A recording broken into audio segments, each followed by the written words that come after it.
Before I came to Baltimore, the city was synonymous with The Wire. I started watching the TV show this past spring and was immediately sucked in by David Simon's gritty, seemingly accurate depiction of 21st century Baltimore. When I stumbled across the Anthropology by The Wire program, it was the perfect opportunity to become acquainted with a city whose media representations eclipsed its reality. In the urban center, the images that are on display contradict Simon's perspective. The inner harbor provides a stark contrast to the decay and abandonment featured in The Wire. It seems as though people only see one side or the other. Those that frequent the city center only visit as tourists or employees and leave by the end of the day, and those that live in the surrounding areas have no incentive to partake in this spectacle. Baltimore is unique in that it is a city of extremes. Groups and neighborhoods are so insular that they seldom interact with one another. This is the problem of the modern city. How can a diverse array of individuals be managed within a finite space?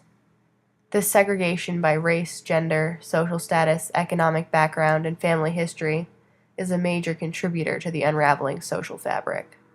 This distance between people who live side by side isn't geographical, it's social. Although my perspective is that of an outsider's, it echoes those of Baltimore's residents. Mr. Curtis, a client and volunteer at the Jocks Initiative, was born and raised in South Baltimore. In an interview with me, he expressed his views on the juxtaposition between the inner harbor and the rest of the city. These are the areas that people should be looking at. I mean, it's a lot of empty housing. It's like the poor area of the city. They want you to be down the harbor because that's a tourist attraction. That's where the bright lights, all everything, the beautiful scenery. But you got to see what's behind the scenery. What was there before all this came to focus? And my thing is, like, every year around city uprising, I get to take people and show them the difference. This is what you don't see. This is what you need to see. How people lived back then and how they're living now. Because some areas people don't want you to go in. They tell you it's drug oppressive. Them the areas you want them to see. This is what people out there buying drugs, people standing on the corners drinking, people they're selling drugs.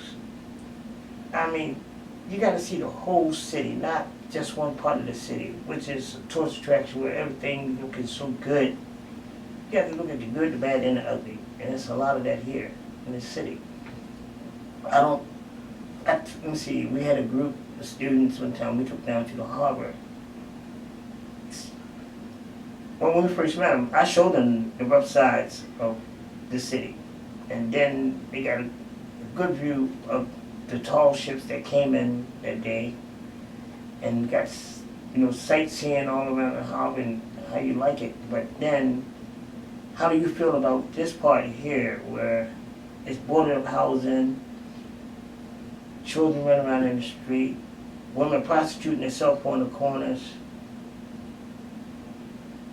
I mean, these little street gangs and this and that. You're getting to see the real city.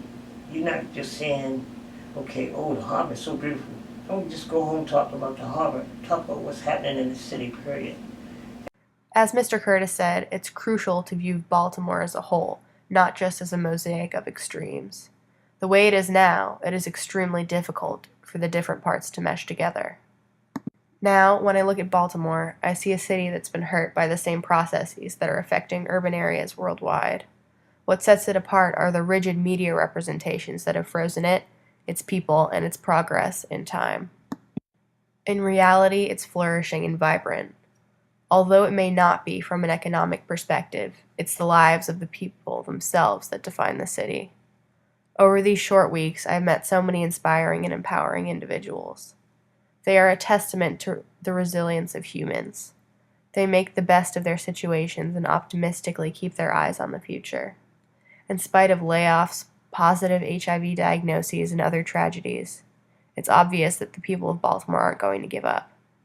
In the words of Aaron Kelly, a former steelworker at Sparrows Point, life is never how you plan it, and you have to make the most of it.